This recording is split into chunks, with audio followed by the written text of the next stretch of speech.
Let me try a little experiment with you. I'm going to see if this works in this type of environment, but I'm going to give you about 2 minutes to try a interactive part of the session. I want you all to listen to me very carefully because I want you to discuss this with the person next to you or a group of 3 people just for 2 or 3 minutes, and then we're going to gather some of those solutions. I'd like to picture that you walk out of this lobby here today. As you're walking out, a reporter walks up to you. It is the year 2015. And the reporter walks up to you and says, Billy, you guys have done a phenomenal job transforming your industry in the past 10 years. At this point, we look like we're in good shape. Billy, can you tell me what one thing you did this past year, or this past decade, this whole past decade, the one thing that you have done that really transformed your entire business?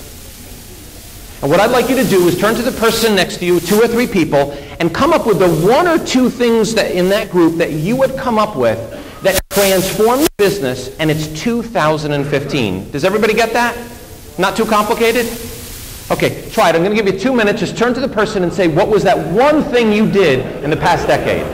Share with me the one thing that you had done in the past decade that transformed the way in which you do business. And Billy, I'm going to start with you just because, Billy, you're the one we talked about. What did you do? We decided to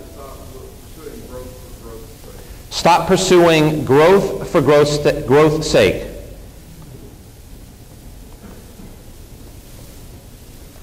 Somebody else. You know, there's a few hundred people in here. You can raise your hands. Automated meter reading structure.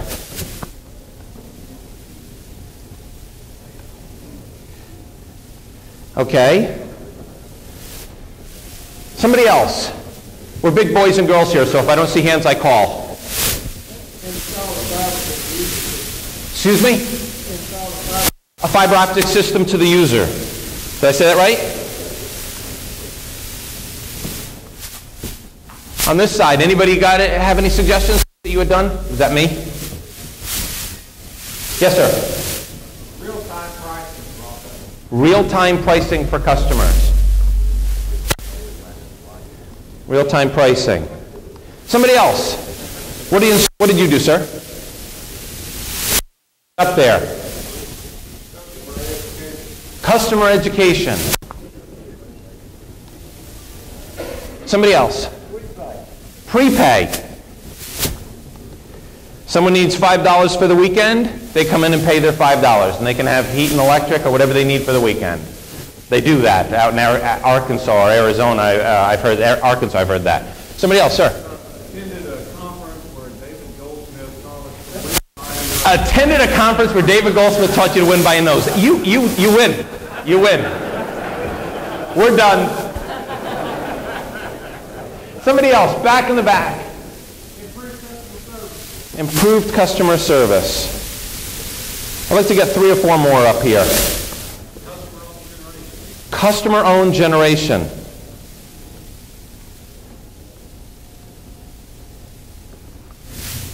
One more. Somebody got something good. Transmit power without wires. Wow. What were you eating at breakfast this morning?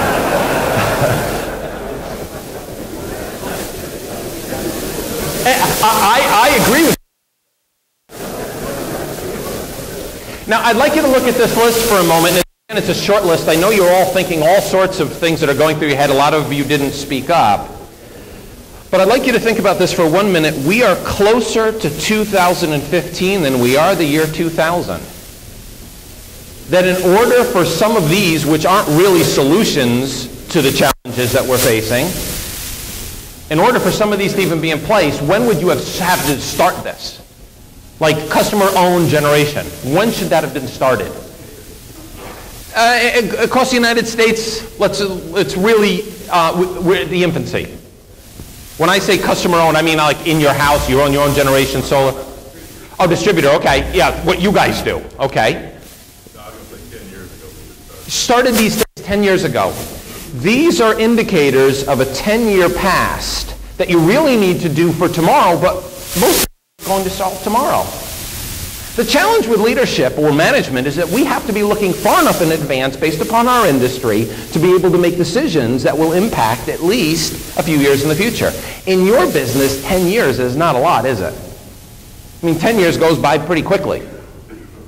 But the other challenge that I found when I started to do exactly this type of homework is that these aren't answers.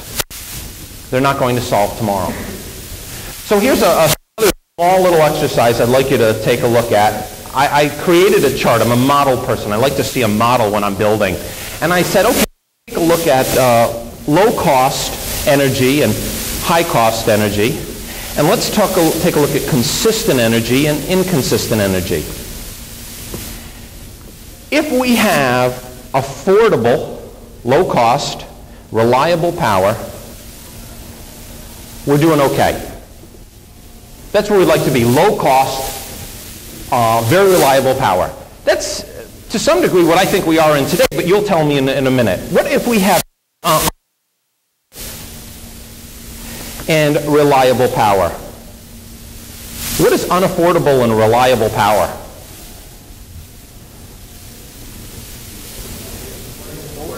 It's a square watermelon. Absolutely. It's something that you can't, that no one can afford, but it's good. What happens if we have unaffordable and high cost? What's the trouble here? Unaffordable and high cost. You have brownouts, blackouts, and people that can't pay. You have an infrastructure falling apart.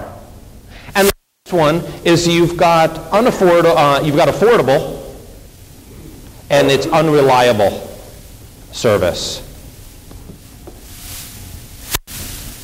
Let me ask you, where do you stand today? When you look at that chart, someone give me a quadrant. If this was 1, 2, 3, 4. Where do you stand today? 1, 4. You're the experts in this, and I'm going to draw you through my analysis, but where do you see us being in 2012 and 2015? Still on 4? 2. And if we move to 2, what's the logical progression? 1. On one body. We move to 1. My challenge today is to keep us in that affordable section, to give you some strategies, some tactics, and thoughts that'll push you down into an affordable, reliable system. And what I noticed earlier, what we went over here, is this won't do it. So I'm going to share with you what I found and how that works together.